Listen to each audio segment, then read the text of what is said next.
கேட்டு என் உரையை முடிக்கின்றேன். धन्यवाद. बैठिए. श्री राघव चड्ढा जी. सर आमतौर पे देखा जाता है 20 मिनट्स. सर आमतौर पे देखा जाता है कि जब भी वित्तीय बजट देश में प्रस्तुत किया जाता है तो देश के कुछ वर्ग उस बजट से खुश होते हैं और कुछ वर्ग उस बजट से निराश होते हैं. लेकिन इस बार सरकार ने वो अचीव कर लिया जिसे अचीव करना संभव ही नहीं था. इस सरकार ने इस बजट से लगभग देश के हर वर्ग को निराश किया. They have managed to displease all sections of our society. In fact sir, Bharatiya Janata party के अपने समर्थक भी, अपने वोटर भी इस बजट से बेहद निराश हैं. सर बजट 2024 में अगर आप सर इनको मुझे बोलने दीजिए, नहीं तो मैं if you want me to yield मैं बैठ जाता हूं. सर आप बैठो, आप बोलने दो. माननीय सदस्य, आप बोलो ना. माननीय सदस्य, क्या प्रॉब्लम है? कृपया बैठे. बैठो. क्या बैठ जाए? बैठो आप. प्लीज बैठिए. आप बोलिए चड्ढा जी, प्लीज कंटिन्यू बोलिए. सर पिछले 10 सालों में टैक्स लगा कर सरकार ने एक देश के आम आदमी का खून चूस लिया. अब आप मानिए, आप 10 रुपए कमाते हैं, उसमें से 3-3.5 रुपए आप इनकम टैक्स के माध्यम से दे देते हैं, 2 रुपए 2.5 रुपए जीएसटी आपका चूस लेता है, 1.5-2 रुपए आपका कैपिटल गेन टैक्स लगता है, सेस सरचार्जेस 1-1.5 रुपए के लग जाते हैं. तो मात्र 10 रुपए में से 7-8 रुपए तो सरकार के खजाने में चला जाता है. तो आम इंसान को मिलता क्या है, आम आदमी को मिलता क्या है? और सरकार जो हमसे इतना टैक्स लेती है उसके बदले में सरकार हमें देती क्या है? कौन सी ऐसी अंतर्राष्ट्रीय सेवाएं, world class health care, education, transport सुविधाएं सरकार बदले में देशवासियों को देती है? मैं ये भी पूछना चाहता हूं. इसीलिए आज मुझे ये कहने में बिल्कुल भी गुरेज नहीं है that sir we in India today pay taxes like England to get services like Somalia. Sir आज सर मैं अपने इस भाषण को सर 2 भाग में बांटूंगा. पहले भाग में मैं सर सरकार की इतनी दुर्दशा 2024 के चुनावों में क्यों हुई और आज की आर्थिक स्थिति क्या है उस पर बात करूंगा, और दूसरे भाग में कुछ सुझाव भी सरकार को दूंगा. सर पहले 2019 में भारतीय जनता पार्टी की 303 सीटें थी. देश की जनता ने उन सीटों पर 18% जीएसटी लगाकर इनको 240 सीटों पर ला खड़ा किया. सर इसके कई कारण बताए जाते हैं. कोई कहता है कि धर्म का कार्ड नहीं चला, कोई कहता है जातीय कारण है, तो कोई कहने लगता है कि टिकट डिस्ट्रीब्यूशन में कमी रही. सर ये सब ऊपरी कारण है. मैं 3 कारण बताता हूं जिस वजह से भारतीय जनता पार्टी की ये दुर्दशा हुई. पहला कारण है इकोनॉमी, दूसरा कारण है इकोनॉमी, और तीसरा कारण भी है इकोनॉमी. सुनिए प्लीज. ये सर मैं बैठ जाता हूं. ये राष्ट्रपति के अभिभाषण पर चर्चा नहीं है, ये आम बजट पर चर्चा है. माननीय राघव चड्ढा जी, आपस में बात नहीं करें. माननीय राघव चड्ढा जी, ये राष्ट्रपति के अभिभाषण पर चर्चा नहीं है, ये आम बजट पर चर्चा. बोलिए सर. बजट पे आप बोलो. आप बजट पर बोलिए. आम बजट. सर अगर आपने मेरी पूरी बात सुनी होती तो शायद इतनी आपत्ति इन लोगों को ना होती. सर मैं यही कहना चाह रहा हूं कि कई कारण बताए जाते हैं चुनावी हार के, लेकिन मेरे मुताबिक 3 महत्वपूर्ण कारण है. पहला कारण इकोनॉमी, दूसरा कारण इकोनॉमी, और तीसरा कारण भी इकोनॉमी. मैं इकोनॉमी की बात कर रहा हूं, चुनावों की बात नहीं कर रहा. सर पहला कारण, सर मैं बैठ जाता हूं. सर इनको चिल्लाने दीजिए, मैं बैठ जाता हूं. सर माननीय सदस्य जब बैठिए, जब आपका समय आए तो आप बता देना दिल्ली में कैसे आ रहे. अभी उनको बोलने दीजिए. बोलिए. अभी उन्होंने बना दिया है. बोलिए. सर पहला कारण हार का है rural income and inflation. Sir Bharat की 60% से ज्यादा आबादी सर गांव में बसती है, लेकिन आज सर सर ये ठीक नहीं है. सर इनकी तबीयत खराब है, इनके पेट में क्यों दर्द हो रहा है? इनकी तबीयत खराब है. क्या दिक्कत है? इनके पेट में दर्द हो रहा है. इनकी तबीयत खराब है क्या सर? आज आप बैठिए. बैठ जाए माननीय सदस्य, कृपया बैठे. बैठ जाए मन, कृपया बैठे. बैठिए.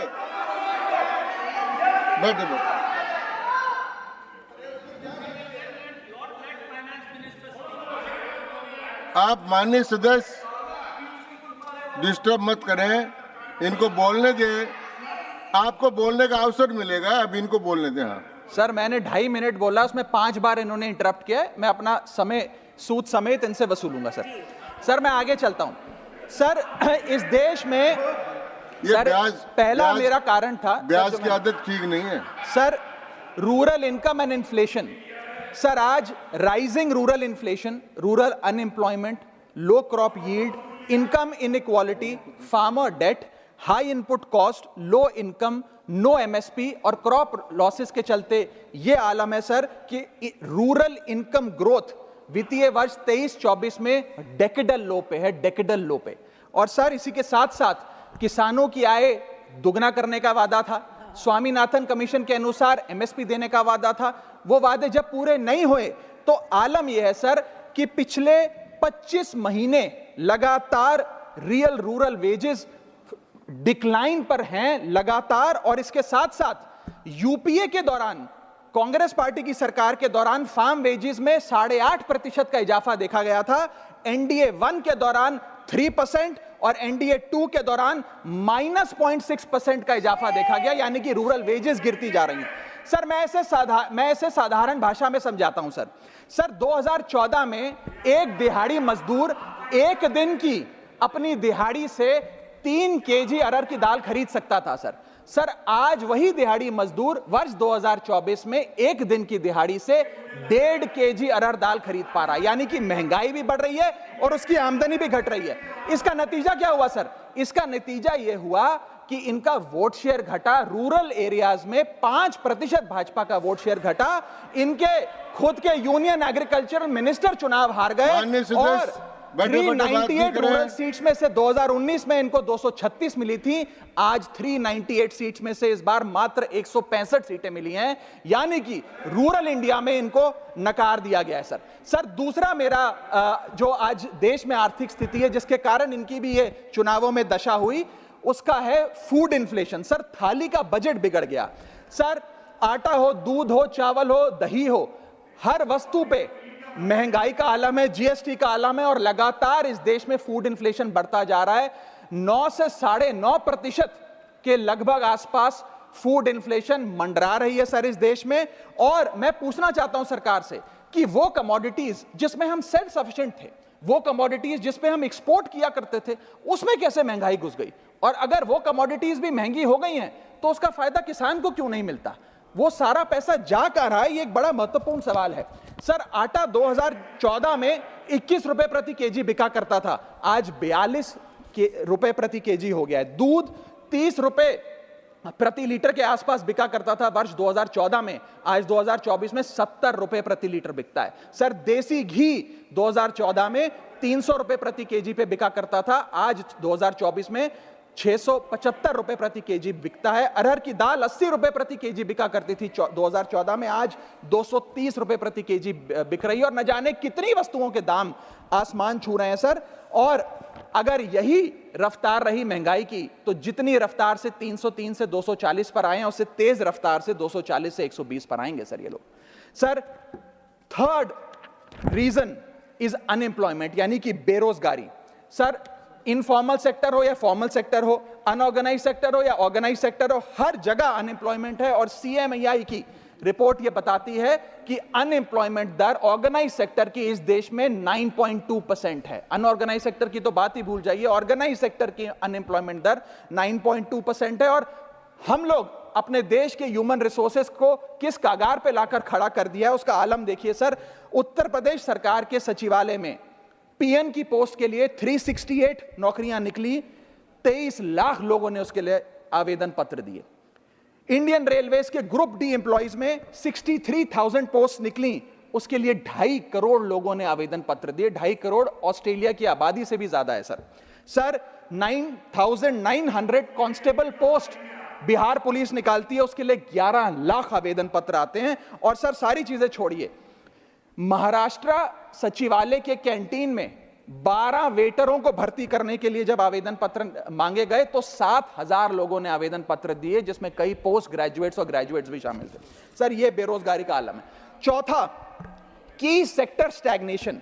जितने की सेक्टर्स हैं इस देश में, कंस्ट्रक्शन हो, ट्रेड हो, जो इंप्लॉयमेंट क्रिएट करते हैं, उसमें एक स्टैग्नेशन आता जा रहा है। और इंडस्ट्री का इन्वेस्टमेंट जिसे कहते हैं ग्रॉस फिक्स्ड कैपिटल फॉर्मेशन, वो लगातार घटती जा रही है। और मुझे बताते हुए दुख है कि न्यू प्राइवेट इन्वेस्टमेंट वित्तीय वर्ष 24-25 के पहले क्वार्टर में 25 ईयर लो पर आ खड़ी है, यानी कि निवेश नहीं कर रही है इंडस्ट्री आज भारत देश की।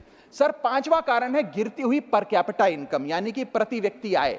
देश के 12 राज्यों में लगातार पर कैपिटा इनकम घटी, उन 12 में से 9 राज्यों में भारतीय जनता पार्टी का वोट शेयर भी घटा।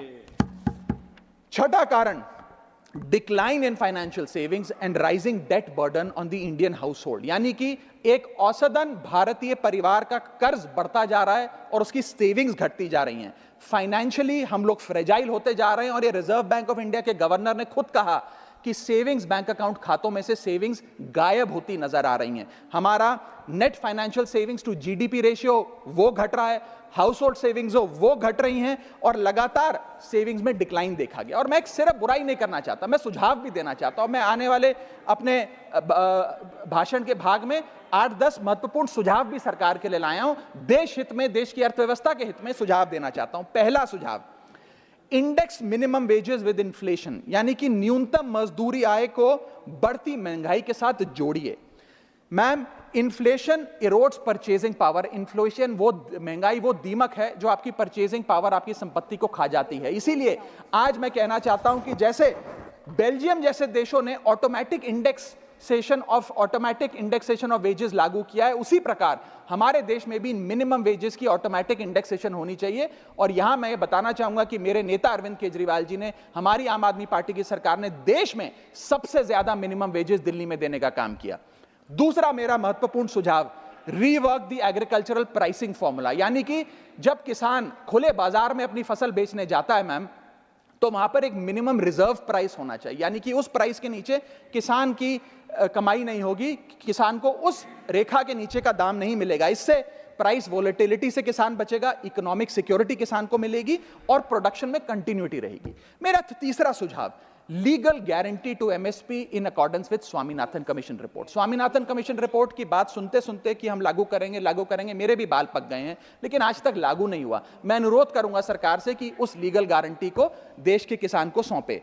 चौथा और बहुत महत्वपूर्ण, हाथ जोड़कर विनती करना चाहूंगा, restore indexation on long term capital gain. Ma'am, पूरे दुनिया में इन्वेस्टर्स को इन्वेस्टमेंट्स करने के लिए, प्रमोट करने के लिए इंसेंटिवाइज किया जाता है। इस देश में इंडेक्सेशन हटाकर हम इन्वेस्टर क्लास को डिसइंसेंटिवाइज कर रहे हैं इन्वेस्ट करने के लिए। इंडेक्सेशन हटाना टैक्स लगाना नहीं है, इन्वेस्टर्स को पीनलाइज करने जैसा है। मैडम, मैं बताना चाहता हूं, inflation ravages the value of money. पैसे को खा जाता है इन्फ्लेशन, इसीलिए हम कॉस्ट ऑफ एक्विजिशन को इंडेक्स कर कैपिटल गेन टैक्स की कैलकुलेशन करते हैं। और जो लोग खुश हैं आज कि कैपिटल गेन टैक्स को 20% से घटाकर 12.5 कर दिया है, उनके लिए मैं एक उदाहरण लाया हूं। इस उदाहरण के माध्यम से हम समझ जाएंगे कि कैसे इंडेक्सेशन हटाना इस देश के इन्वेस्टर को एक बहुत बड़ी उसकी जेब पे डाका डालने जैसा है। मैडम, फर्ज करिए कि 2001 में आपने 1 करोड़ रुपए का एक मकान खरीदा। वो मकान की दर 6% के हिसाब से बढ़ती गई उसकी वैल्यू, और आज वो मकान जो 1 करोड़ का आपने 2001 में खरीदा था, वो आज 4 करोड़ 17 लाख रुपए का हो गया। अब 2 सिनेरियो हैं, एक इंडेक्सेशन का सिनेरियो जिसमें आप बेचें उस पर टैक्स लगे, और एक नया सिनेरियो जिसमें आप उसे बेचेंगे तो नई रेट के अकॉर्डिंग उस पर टैक्स लगेगा। मैं पहले पुराने सिस्टम के हिसाब से, इंडेक्सेशन वाले सिस्टम के हिसाब से उस पर कितना टैक्स लगेगा वो आपको बताना चाहता हूं। आज वो मकान जो आपने वर्ष 2001 में 1 करोड़ का खरीदा था, वो आप 4 करोड़ 17 लाख रुपए का बेचती हैं, तो आपकी सेल प्राइस 4 करोड़ 17 लाख, लेकिन आपकी purchase price, inflation adjusted indexed purchase price 1 crore नहीं, लगभग 3 करोड़ 60 लाख के आसपास आती है। यानी कि आपका sale price minus purchase price, जो प्रॉफिट ऑन सेल है, वो 54 लाख रुपए होता है। उस 54 लाख रुपए पर 20% के अकॉर्डिंग आप पे टैक्स लगता है, यानी कि इंडेक्सेशन वाले फॉर्मूले से आपको कुल टैक्स 10,80,000 रुपए देना पड़ता है। मैं राउंड ऑफ करके 11 लाख रुपए कहता हूं। लेकिन जो नई व्यवस्था है जिसमें इंडेक्सेशन आपसे छीन लिया गया है, उसमें sale price 4 crore 17 lakh, cost price 1 crore, मुनाफा 3 करोड़ 17 लाख, उस पर 12.5% टैक्स, यानी कि टैक्स कुल मिलाकर आपका बनता है 39 लाख 62,000। यानी कि नई व्यवस्था में वही 1 करोड़ का मकान अगर आप बेचेंगे आज 4 करोड़ 17 लाख का, तो आपको लगभग 40 लाख रुपए टैक्स देना पड़ेगा, और पुरानी व्यवस्था में आपको मात्र 11 लाख रुपए टैक्स देना पड़ेगा। यानी कि 40 माइनस 11 लगभग 29 लाख रुपए का एडिशनल टैक्स आपको देना पड़ेगा मात्र 1 करोड़ रुपए के प्लॉट की सेल पर। यह है इंडेक्सेशन का खेल। इसीलिए indexation long term capital investments के लिए अति आवश्यक है। मैं सरकार से अनुरोध करूंगा कि उसे ना हटाएं, और आज मैं इस सदन में भविष्यवाणी करता हूं, अगर आपने इंडेक्सेशन वापस लागू नहीं किया तो 3 चीजें होने जा रही हैं इस देश में। पहला, रियल एस्टेट में इन्वेस्टमेंट गिरने वाली है और लोग अपना ड्रीम होम कभी नहीं खरीद पाएंगे। दूसरा, अंडर वैल्यूएशन होगी प्रॉपर्टी डील्स की, सब लोग सर्कल रेट पे प्रॉपर्टी खरीदेंगे बेचेंगे, कोई असल कीमत नहीं बताएगा। और थर्ड थिंग जो इस देश में होने जा रही है, रियल एस्टेट सेक्टर में भारी तादाद में ब्लैक मनी आने जा रहा है अगर आपने ये इंडेक्सेशन का फैसला वापस नहीं लिया। मेरा 5वां सुझाव सरकार को, फाइनेंशियल सेविंग्स को इंसेंटिवाइज करिए। डेट में, इक्विटी में, म्यूचुअल फंड्स में, बैंक डिपॉजिट्स में फाइनेंशियल इन्वेस्टमेंट्स, और खास करके जो 24 से 36 महीने से अधिक लोग अपनी इन्वेस्टमेंट रखते हैं उन्हें इंसेंटिवाइज करिए, टैक्स मत करिए, पेनलाइज मत करिए। और मैं कहूंगा आने वाले समय में आपको लॉन्ग टर्म कैपिटल गेन पे टैक्स अबॉलिश करने के लिए भी सोचना चाहिए, ना कि उसे सिर्फ कम करना चाहिए। छठा मेरा सुझाव, review, revise and simplify GST. GST जिसे गहरा संकट टैक्स या गब्बर सिंह टैक्स के नाम से आज देशवासी जानते हैं, रोटी हो, कपड़ा हो, मकान हो, हर चीज पे जीएसटी लगा लगा कर हमने इस देश के इन्फ्लेशन पर भी जीएसटी लगा दिया, सारी चीजें महंगी हो गई। मेरा सुझाव है सरकार से कि इस जीएसटी के पूरे फ्रेमवर्क को कॉम्प्रिहेंसिवली स्टडी कर रिवाइज करिए। एक्सपोर्ट ओरिएंटेड सेक्टर्स में जीएसटी कम करिए ताकि हम ग्लोबली कंपेटिटिव बन सकें। एसएमई सेक्टर जो नौकरियां देता है, छोटे उद्योग हैं, उसमें जीएसटी कम करिए। और एसेंशियल कमोडिटीज, दूध, दही, चावल, रोटी, चावल, आटा, उस पर कम से कम जीएसटी विड्रॉ करिए। मेरा 7वां मेरा सुझाव, give more to states. India is a union of states. States की जेब में थोड़ा पैसा डालिए। कोलिशन पॉलिटिक्स के कंपल्शन हम समझते हैं कि आपको बिहार को, आंध्र प्रदेश को ज्यादा पैसा देना था, लेकिन उन राज्यों ने जिन्होंने आपको भरपूर वोट दिया, गुजरात ने, दिल्ली ने, मध्य प्रदेश ने, उड़ीसा ने, झारखंड ने, छत्तीसगढ़ ने, जिन लोगों ने अपने राज्यों की लगभग सारी सीटें आपकी झोली में डाल दी, उनसे क्या गलती हुई? उन राज्यों को आपने दिया एक एक झुंझुना और बाकी 2 राज्यों को पे सब कुछ लौटा दिया। तो ये डिस्क्रिमिनेटरी फेडरलिज्म नहीं होना चाहिए, कोऑपरेटिव फेडरलिज्म होना चाहिए। ये गुहार में लगाना चाहूंगा। और इस सरकार को एक बुरी आदत है सेस और सरचार्ज लगाकर पैसा वसूलने की। सेस और सरचार्ज वो टैक्स है सरकार का जिसे उन्हें राज्यों के साथ बांटना नहीं पड़ता, वो डिविजिबल पूल में नहीं जाता। इसीलिए सरकार सेस और सरचार्ज लगा लगाकर आम आदमी से पैसा वसूलती है। मैडम, अगर केंद्र सरकार 100 रुपए कमाती है तो उसमें से 18 रुपए सेस और सरचार्ज के जरिए कमाती है, यानी कि मात्र 82 रुपए, 100 में से 18 हटा दीजिए, 82 रुपए डिविजिबल पूल में जाता है जो राज्यों में बांटा जाता है। 18 रुपए सीधा सरकार की जेब में जाता है। मैं अनुरोध करूंगा कि सेस और सरचार्ज की या तो इस प्रथा को बंद करें या वो भी डिविजिबल पूल में डालकर स्टेट्स के साथ बांटे। मेरा 8वां सुझाव, जीएसटी कॉम्पनसेशन जो राज्यों के लिए बंद कर दिया गया है उसे कम से कम 5 साल और दीजिए। कई ऐसे राज्य हैं, तमिलनाडु है, महाराष्ट्र है, पंजाब है, गुजरात है, जिनकी अर्थव्यवस्था आज जीएसटी कॉम्पनसेशन के पैरों पे खड़ी हुई है, जो आज हमारे बजट का 10 से 15% हिस्सा इनकम का जीएसटी कॉम्पनसेशन से आता है। मैं अनुरोध करना चाहूंगा सरकार से कि कम से कम 5 साल और जीएसटी कॉम्पनसेशन देकर इन राज्य सरकारों की मदद की जाए। और अंत में बस मैं यही अपनी बात बोलकर खत्म करूंगा मैडम, कि इस बजट ने टैक्स बढ़ा बढ़ाकर इस देश के आम आदमी के खून चूसने का काम किया। मैं अनुरोध करूंगा कि डायरेक्ट टैक्स हो या इनडायरेक्ट टैक्स हो, इस पूरी व्यवस्था पे एक बार फिर से गौर फरमाया जाए। जो मैंने शुरुआत में कहा था उसे दोहराऊंगा, हम 10 रुपए अगर कमाते हैं तो उस पे 3-3.5 रुपए इनकम टैक्स लगता है, उस पे 2 से 2.5 रुपए जीएसटी खा जाता है, 1.5 रुपए का कैपिटल गेन टैक्स लगता है, आधे पैसे का सरचार्ज और सेस लगता है, यानी कि 10 रुपए में से 6 से 7 रुपए सरकार की जेब में चले जाते हैं। यानी कि अगर आप साल में 10 रुपए कमा रहे हैं तो 7 से 8 महीने की जो आपकी कमाई है वो सरकार ले जाती है, मात्र 3-4 महीने की कमाई आपकी जेब में आती है और उस पर भी अन्य प्रकार के टैक्स लगते हैं। और उसके बदले में हमें कोई सुविधाएं नहीं मिलती है, ना ट्रांसपोर्ट, ना हेल्थ केयर, ना कोई इंफ्रास्ट्रक्चर, कोई ऐसे जैसे और बड़े बड़े विकसित देशों में, United states of America, United kingdom, European countries में जो हाई टैक्स रिजीम्स मानी जाती हैं, उनमें नागरिकों को सुविधा दी जाती है, लेकिन उसके बदले में दिल्ली में, हिंदुस्तान में, देश भर में कोई ऐसी सुविधा केंद्र सरकार नहीं देती है। इसीलिए यह कहा जाता है that we impose taxes like the Europeans do to get services like sub Saharan countries. मैं अनुरोध करूंगा सरकार से कि इस टैक्स फ्रेमवर्क को डायरेक्ट हो या इनडायरेक्ट टैक्स हो, उसका भी एक कॉम्प्रिहेंसिव रिव्यू करें। बहुत बहुत शुक्रिया। धन्यवाद। माननीय